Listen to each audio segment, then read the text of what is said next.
ہجری سال کا آخری مہینہ ماہ ذی الحجۃ الحرام ہے۔ زمانہ جاہلیت میں بھی حرمت والے مہینوں میں شمار کیا جاتا تھا، اور زمانہ اسلام میں تو اس کی حرمت میں مزید اضافہ ہو گیا۔ بالخصوص اس کا ابتدائی اشرا قرآن و حدیث میں بہت زیادہ فضیلت و اہمیت کا حامل قرار دیا گیا۔ قرآن میں اللہ تعالیٰ ارشاد فرماتا ہے والفجر ولیال عشر، اس کی صبح کی قسم اور اس کی 10 راتوں کی۔ نبی علیہ الصلوۃ والسلام کے چچا زاد بھائی مفسر قرآن حضرت عبداللہ بن عباس رضی اللہ تعالی عنہما سے مروی ہے کہ ان 10 راتوں کی قسم سے مراد ذی الحجہ کی پہلی 10 راتیں ہیں۔ اللہ پاک نے ان راتوں کی قسم ارشاد فرما کر یہ ظاہر کر دیا کہ یہ راتیں اللہ پاک کے نزدیک بہت عظمت والی ہیں۔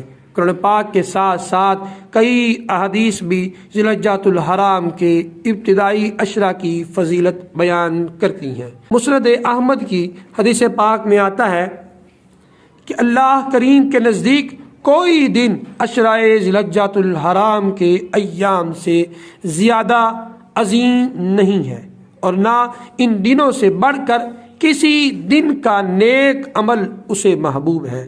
لہٰذا ان دنوں میں تحلیل یعنی لا الہ الا اللہ، اور تکبیر یعنی اللہ اکبر، اور تحمید یعنی الحمدللہ کی کثرت کی جائے۔ اسی طرح دیگر احادیث میں بھی ان 10 دنوں کی بہت سی فضیلتیں بیان کی گئی ہیں، یہاں تک کہ ان 10 دنوں میں کیے گئے اعمال اللہ کو سب سے زیادہ محبوب ہیں۔ اور حضرت عبداللہ بن عباس رضی اللہ تعالی عنہما کی روایت کے مطابق تو اشرائے ذی الحجہ میں ایک عمل کا ثواب 700 گنا بڑھا دیا جاتا ہے۔ اس مبارک اشرے کی فضیلتوں کو پانے کے لیے ہمیں اس میں خوب عبادت کرنی چاہیے، اور ثواب کی نیت سے روزے بھی رکھنے چاہیے۔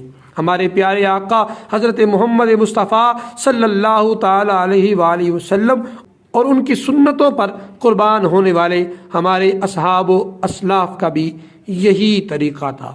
نبی علیہ الصلوۃ والسلام اشرائے ذی الحجہ کے روزے نہیں چھوڑا کرتے تھے، اور 9 روزے پابندی کے ساتھ رکھتے تھے۔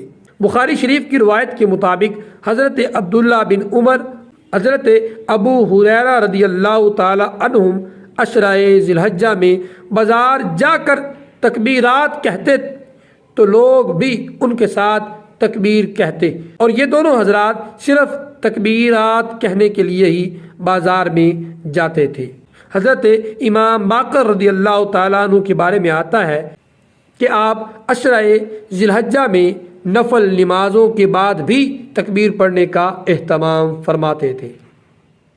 اور حضرت سعید بن جبیر رحمۃ اللہ تعالیٰ علیہ فرماتے ہیں ذی الحجہ کی پہلی 10 راتوں میں اپنے چراغ نہ بجھایا کرو، یعنی راتوں میں عبادت کیا کرو۔ یوں تو یہ مکمل اشرہ ہی رحمتوں اور برکتوں والا ہے، لیکن اس اشرے میں ایک دن ایسا ہے جو بہت زیادہ خاص ہے، اور اس اشرے کے دیگر دنوں کی نسبت بھی ممتاز ہے، اور اس کے فضیلت و اہمیت کے بارے میں الگ سے احادیث وارد ہوئی ہیں، اور وہ یوم عرفہ یعنی 9 ذی الحجۃ الحرام کا دن ہے۔ حدیث پاک کے مطابق جس دل میں ذرہ برابر بھی ایمان ہوتا ہے، عرفہ کے دن وہ بھی بخش دیا جاتا ہے۔ پھر جب بڑے بڑے گناہگاروں کی بخشش ہوتے شیطان دیکھتا ہے تو وہ اپنی نظروں میں ذلیل و خوار ہو جاتا ہے۔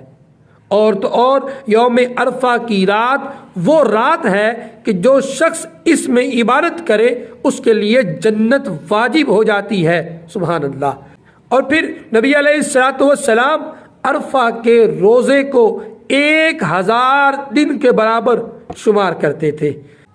حضرت سیدنا فرقد رحمۃ اللہ تعالی علیہ فرماتے ہیں ہر رات آسمان کے دروازے 3 مرتبہ کھولے جاتے ہیں، اور جمعہ کی رات 7 مرتبہ کھولے جاتے ہیں، جبکہ عرفہ کی رات 9 مرتبہ آسمان کے دروازے کھولے جاتے ہیں۔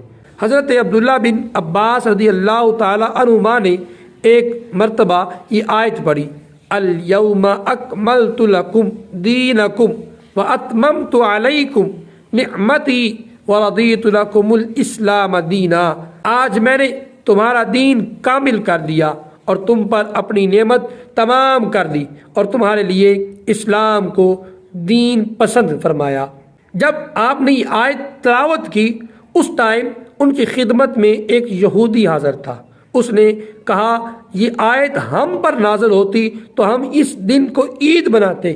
حضرت عبداللہ بن عباس رضی اللہ تعالی عنہما نے فرمایا یہ آیت 2 عیدوں کے دن اتری ہے، ایک جمعہ اور دوسرا عرفہ کے دن، یعنی ہمیں اس دن کو عید بنانے کی ضرورت نہیں کہ اللہ پاک نے جس دن یہ آیت اتاری اس دن دوہری عید تھی، ایک تو جمعہ اور دوسرا عرفہ، یہ دونوں دن مسلمانوں کے لیے عید کے ہیں، اور اس دن یہ دونوں جمع تھے کہ جمعہ کا دن تھا اور 9ویں ذی الحجہ، یعنی جس دن یہ آیت نازل ہوئی اس دن یوم عرفہ بھی تھا، جمعہ بھی تھا، تو دونوں عیدیں اکٹھی ہو گئی۔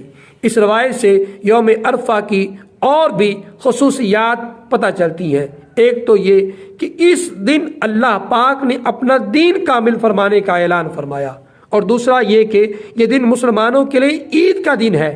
اور اس دن کی ایک اور خصوصیت یہ بھی ہے کہ حج کا عظیم رکن وقوف عرفہ بھی اسی دن ادا کیا جاتا ہے، تو پھر یہ دن عید کا دن کیوں نہ ہو جبکہ اس کے اتنے فضائل و برکات ہیں۔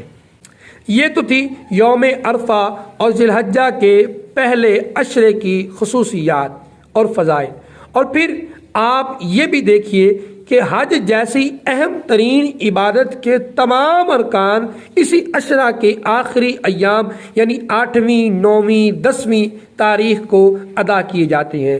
ایام تشریق کا آغاز بھی اسی عشرے میں ہو جاتا ہے جو کہ کھانے پینے اور اللہ پاک کے ذکر کے دن ہے، اور ان ایام میں ہر نماز باجماعت کے بعد تکبیرات تشریق پڑھی جاتی ہیں، یعنی اللہ اکبر اللہ اکبر لا الہ الا اللہ واللہ اکبر اللہ اکبر وللہ الحمد، اور رحمتوں اور برکتوں والا یہ عشرہ عید الاضحیٰ کے مبارک دن اختتام پذیر ہوتا ہے، جس دن مسلمانان عالم اپنی قربانیوں کو اللہ کی بارگاہ میں پیش کرنے کی سعادت حاصل کر رہے ہوتے ہیں۔ ہمیں چاہیے کہ ہم اس عشرے کو غفلت میں ہرگز نہ گزاریں۔ ان ایام میں روزے رکھنے کے ساتھ ساتھ رات کو کچھ وقت عبادت کے لیے بھی خاص کریں، ہر برے کام سے بچنے کی کوشش کریں اور ہر نیک کام کرنے کی کوشش کریں، اللہ پاک کے حضور دعائیں مانگیں، اپنی بخشش طلب کریں۔ اللہ ہمیں اپنی رحمتوں کے حصار میں رکھے اور اس مبارک عشرہ کی زیادہ سے زیادہ برکات سمیٹنے کی توفیق عطا فرمائے۔